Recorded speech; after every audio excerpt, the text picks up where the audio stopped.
C'est une jolie ville, c'est une belle région et c'est une épreuve sans défaut apparent. L'Ironman 70.3 Pays d'Aix connaît un fort succès et le mérite. Depuis que ce rendez-vous a choisi le mois de mai pour exister, il lance en quelque sorte la saison européenne du circuit Ironman.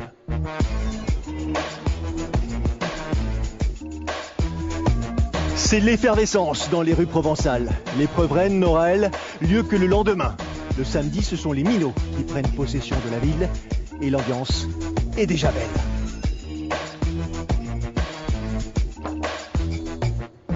On est le samedi 13 mai, la veille du grand jour de l'Ironman 70.3 Pays d'Aix.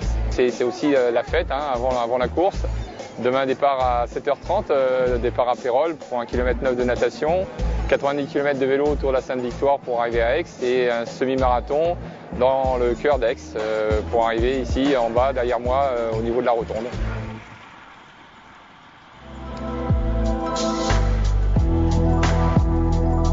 Parce qu'à Aix, on n'a pas la mer ni un lac à proximité, donc on a un départ à Pérols. Une base nautique qui est magnifique, ça fait donc 7 ans on s'y rend. 1,9 km de natation, le départ est à 7h30 pour les professionnels hommes, 7h32 pour les professionnels femmes. On part à 7h40 donc pour les groupes d'âge en rolling start, permettant à ce qu'il n'y ait pas de départ de masse et surtout pas de bousculade. Et donc les athlètes se positionnent en fonction de leur niveau. Après avoir fait leur changement et pris leur vélo, il y a un parcours qui est, on va dire, très intéressant, qui allie du plat, de la montée, des belles descentes, du côté technique, mais aussi, on va dire, un nouveau challenge cette année avec la montée du col de Sang, qui est maintenant le Grand Prix Skoda, où tant les professionnels que les groupes d'âge vont pouvoir aussi avoir un petit challenge dans la course et se mesurer, on va dire, sur un petit secteur de 3,5 km sur la montée du col de Sangle. Donc ça, c'est un peu la nouveauté.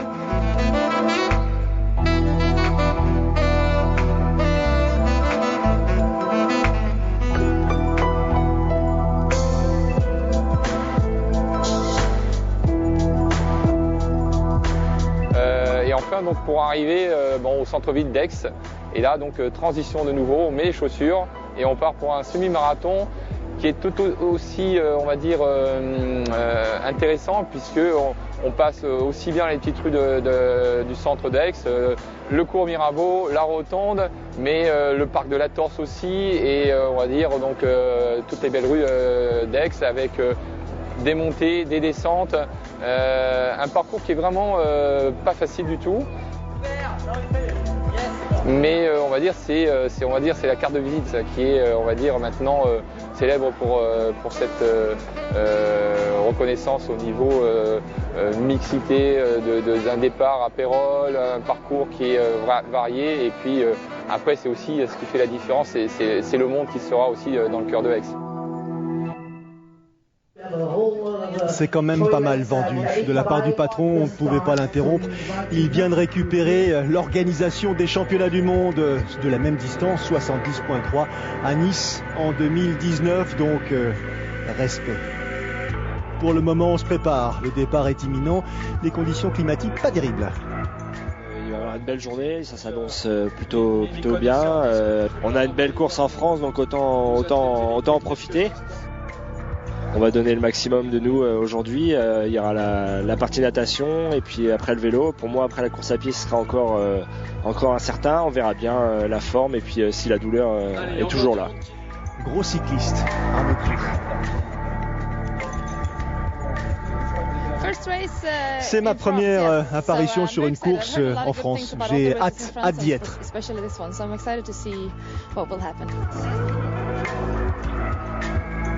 Asa Lundström, la Suédoise. 45 professionnels présents cette année pour la 7e édition. Ça donne tout de suite une dimension internationale à ce rendez-vous qui n'en manque pas. Certes, Bertrand Billard, double champion du monde et vainqueur tenant du titre, est encore là cette année, bien sûr. Et le brouillard qui écrase le lac de Pérols à quelques minutes du départ. C'est l'Écosse qui fait son apparition en Provence.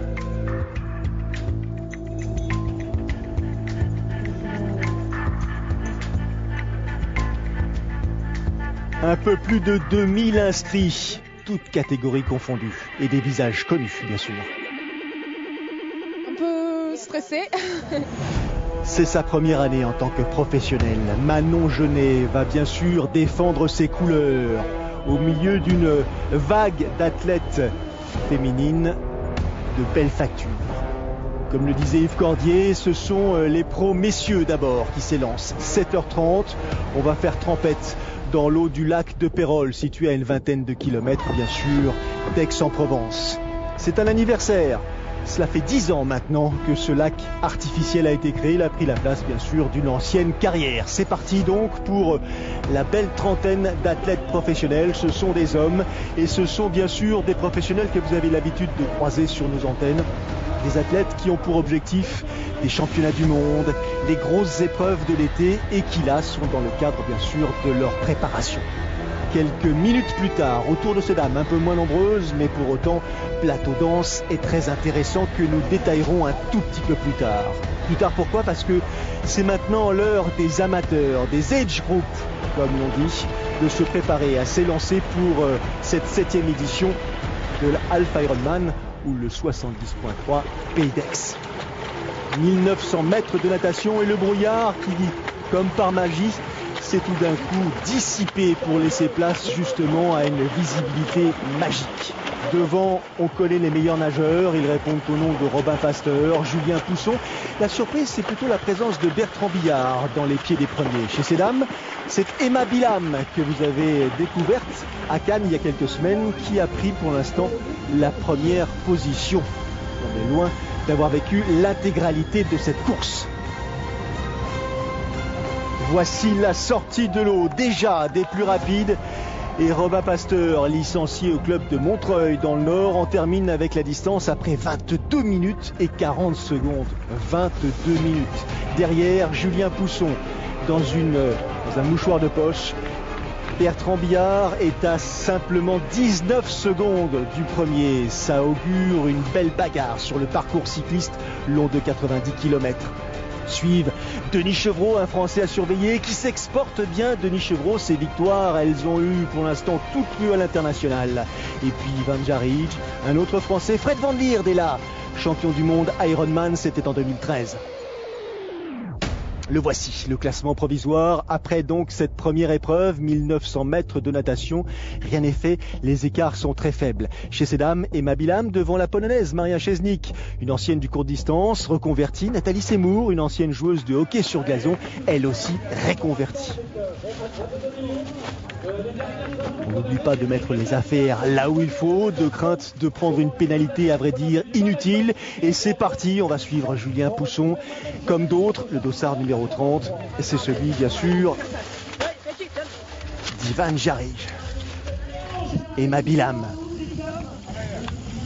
Elle est pro depuis cette saison, elle a Brett Sutton comme coach et il sait y faire avec les dames. Brett Sutton, si on tient compte des performances réalisées par notamment Kissy Wellington ou encore Daniel Arif, Caroline Steffen, Nicolas Spirig.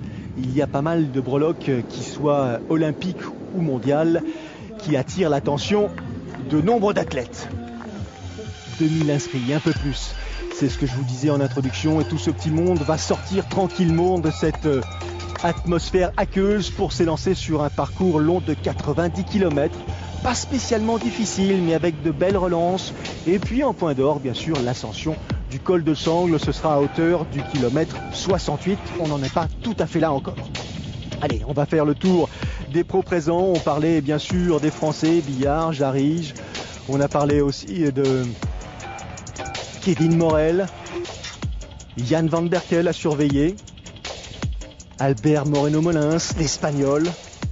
Du côté des dames, bien sûr Emma Bilam, Lundström la Suédoise, dont c'est une première visite. Corinne Abraham ne courra pas, elle n'est pas présente. Nathalie Seymour et bien sûr Jeanne Collonge, je dirais presque la régionale de l'étape.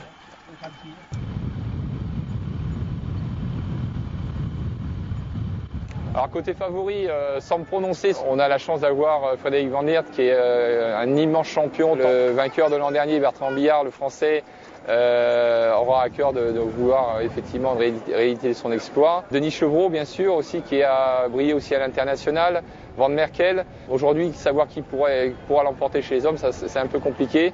Ce sera, on va dire, celui qui aura la fraîcheur qui l'emportera. Côté féminine, je mettrai en avant deux Françaises qui ont peut-être la particularité d'être chez elles. Jeanne Collonges qui a remporté ici 2 fois l'épreuve. Aura à cœur effectivement de se tester avant la course qu'elle a à faire aussi samedi prochain à Lanzarote, mais aussi Manon Genet, une nouvelle professionnelle qui va bien face aux grandes favorites Emma Willam et Asa Lundström. Donc bon, c'est très ouvert aussi. Manon Genet, une athlète qui va bien et pour cause, première année chez les pros cette année bien sûr, et elle reste sur 5 victoires, format longue distance en 2016, notamment Lacano, Sud-Vendée au Royan. Elle a pris récemment une 14e place lors de l'Ironman d'Afrique du Sud. Ça bouge du côté de ces dames. Emma Willam a effectivement réalisé le meilleur temps natation, mais ça se bouscule derrière Nathalie Seymour et la Polonaise, Maria Seznik joue les places du podium. Chez les hommes, pas de surprise, la stratégie est simple. Bertrand Billard, que vous avez à l'image, attaque l'ascension du col de Sangle en leader avec une belle avance, près de 6 minutes déjà. Et on est ici au pied de la montagne Sainte-Victoire, tellement chérie par Paul Cézanne. La montagne Sainte-Victoire qui offre un décor absolument somptueux. Derrière Bertrand Billard, c'est un chapelet de professionnels au sein de ce groupe. Vous reconnaîtrez bien sûr Arnaud Guillou plutôt, Frédéric Van Lier, mais il y a aussi Denis Chevreau. Tous ceux-là sont un tout petit peu surpris par l'attitude de Bertrand qui paraît peut-être excessif dans sa façon de gérer ses 90 km à vélo. Ah, c'est absolument magique ici, la natation est d'un cadre magique. Mais le parcours cycliste est encore plus spectaculaire. Moi je viens d'Australie exprès pour disputer cette épreuve. Quel succès justement ce 73 Pays d'Aix. Le col de Sangle qui cette année offrait un challenge, le disait Yves Cordier en introduction. Et c'est Remart Vellinga, en l'occurrence du Monaco Tri, qui a réalisé l'ascension la plus rapide sur 3 km, 68 km 71. Anecdotique, mais au moins, je dirais, mobilisant. Il faut savoir se renouveler. C'est peut-être ça aussi la force de l'organisation emmenée par Yves Cordier. Et les raisons pour lesquelles il a obtenu ce résultat qui consiste à organiser, bien sûr, je vous l'ai déjà dit en introduction, les championnats du monde 70.3 à Nice au mois de septembre de l'année 2019. Chez ces dames, c'est la baston devant Maria Seznik, Nathalie Seymour, Emma Willam dans l'ordre qui en termine pendant que ce grand gaillard de Bertrand Billard en termine avec ce parcours cycliste, se prépare à attaquer les 21 km du parcours pédestre devant Arnaud Guillou et devant Denis Chevreau. Denis Chevreau qui compte près de 7 minutes de retard, qui a l'habitude de réaliser de belles perfs à pied, à surveiller quand même. Voici les écarts.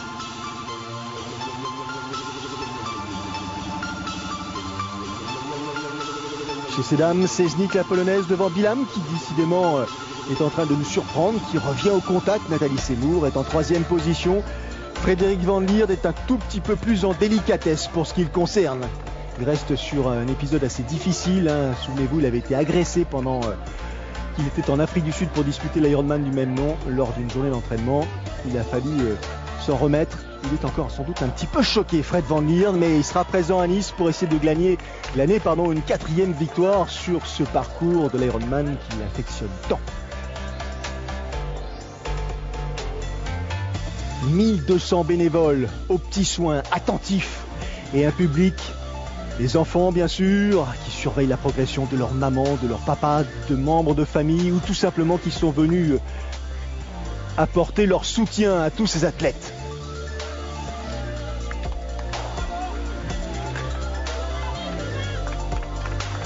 C'est rodé maintenant, c'est la 7e édition de l'Ironman de Pays d'Aix et tout le monde a trouvé sa place.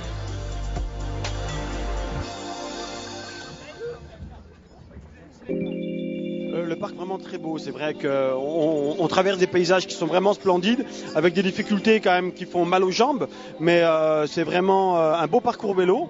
Et le parcours course à pied dans Aix-en-Provence est très sympa. Par contre, ça fait que monter et descendre, c'est assez dur pour les jambes aussi. Mais ce qu'il y a de bien, c'est qu'il n'y a que 3 boucles. Et ça, c'est bon pour le moral par contre. Excellent pour le moral. Il faut dire qu'il a de l'importance à ce stade de la course. L'aspect psychologique pour aller toujours plus loin, résister à la fatigue, accélérer. Arnaud Guillou lui connaîtra quelques difficultés, une blessure à un pied qui ne parvient pas à soigner, ne permettra pas d'aller au terme de cette course. Ivan Jarige, dossard numéro 30, Denis Chevreau et tout ce petit monde bien sûr est parti derrière dans les foulées de Bertrand Billard qui comptait un laps de temps a priori confortable. Mais Bertrand, il a tellement, été fidèle à sa légende qu'à vélo, il a forcé un tout petit peu trop et il va le payer progressivement, perdre des minutes précieuses au fur et à mesure de ces 3 boucles dessinées dans les rues d'Aix-en-Provence. Parcours difficile avec pas mal de faux plats, des relances et surtout la chaleur omniprésente et elle en souffre, Maria Seznik. Emma Bilham, caractère de vainqueur, grosse saison en perspective pour la Suisseau-Britannique, 3e du Challenge Wanaka d'ouverture d'année, 5e de l'Ironman de Nouvelle-Zélande.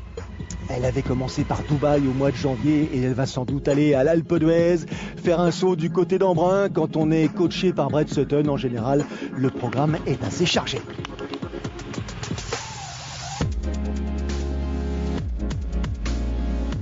Faire preuve de patience, ne pas oublier de tirer profit de cette atmosphère joyeuse, heureuse, des soutiens bien sûr, se les approprier pour aller plus loin, passer outre ces moments difficiles, ces moments qui sont le commun ou le lieu commun de tous ces athlètes qui s'engagent sur des épreuves de longue durée. Ça commence à devenir compliqué. Emma Bilham est devant, Maria Seznik, elle est en difficulté, elle a laissé la 2e place à Nathalie Seymour. Va-t-elle avoir l'énergie suffisante pour revenir sur la tête de course à suivre? En tout cas, une chose est certaine, la petite Britannique, du haut de ses 1m58, a pris le pouvoir pour l'instant après sa victoire à Cannes que vous avez pu suivre sur notre antenne. Elle se dirige vers une nouvelle jolie performance sur le territoire français.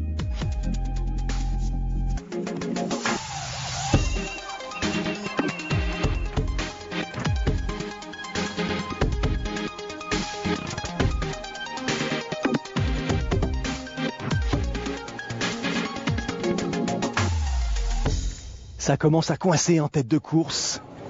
Et l'avance de Bertrand Billard fond comme neige au soleil, serais-je tenté de dire, même si les conditions climatiques ne sont pas tout à fait appropriées. Cependant, le grand gaillard résiste au retour de Denis Chevreau, le surveille du coin de l'œil et se dirige vers cette ligne d'arrivée tellement bien garnie.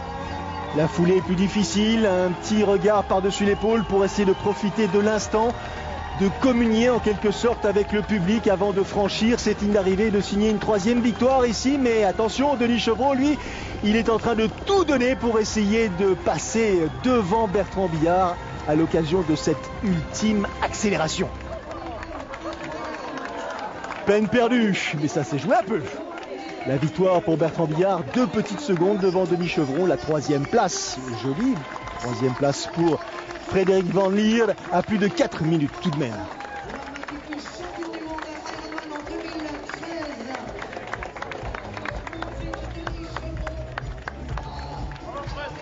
Ouais, j'ai fait une très bonne natation, d'habitude je prends un petit peu de retard, là j'étais tout de suite sur le devant.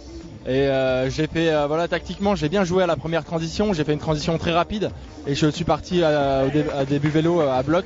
Donc, en fait, personne n'était dans ma roue. Ce qui fait que, en fait, au départ vélo, j'ai voulu creuser un écart maximum pour les assommer un peu psychologiquement, leur faire comprendre qu'aujourd'hui, il va falloir qu'ils jouent la 2e place.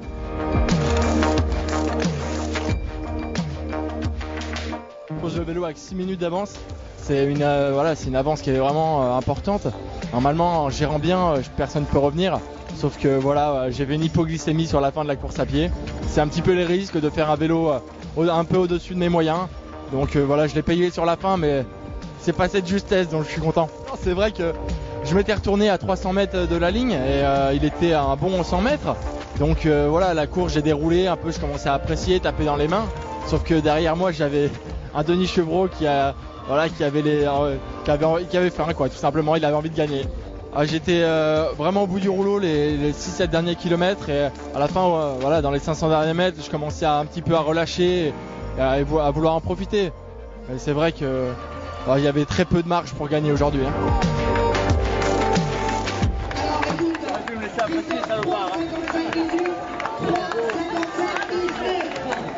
J'étais déjà à fond avant de le voir en ligne de mire, donc je me suis dit ouais, c'est peut-être jouable. Après la course c'est jusqu'à la ligne, donc je me serais pas arrêté, je crois. Le podium masculin, donc la victoire de Bertrand Billard. Objectif cette saison pour Bertrand. Nice, bien sûr, dans quelques semaines. Pour Denis Chevreau, ce sera Cairns en Australie, un peu plus tard. Ou un peu plus tôt. L'arrivée d'Emma Bilham lève les lunettes de soleil pour profiter justement des sourires que lui jettent en quelque sorte au visage tous les spectateurs. La victoire pour la jeune athlète britannique. Et la deuxième position pour Maria Sesnik, qui elle aussi aura tout donné pour conserver cette place et griller en quelque sorte la politesse à Nathalie Seymour, qui découvre bien sûr le triathlon longue distance, mais qui a déjà une carrière sportive assez riche. Quatrième position pour Asa Lundström, à noter la 5e place de la française, la première française, Manon Jeunet.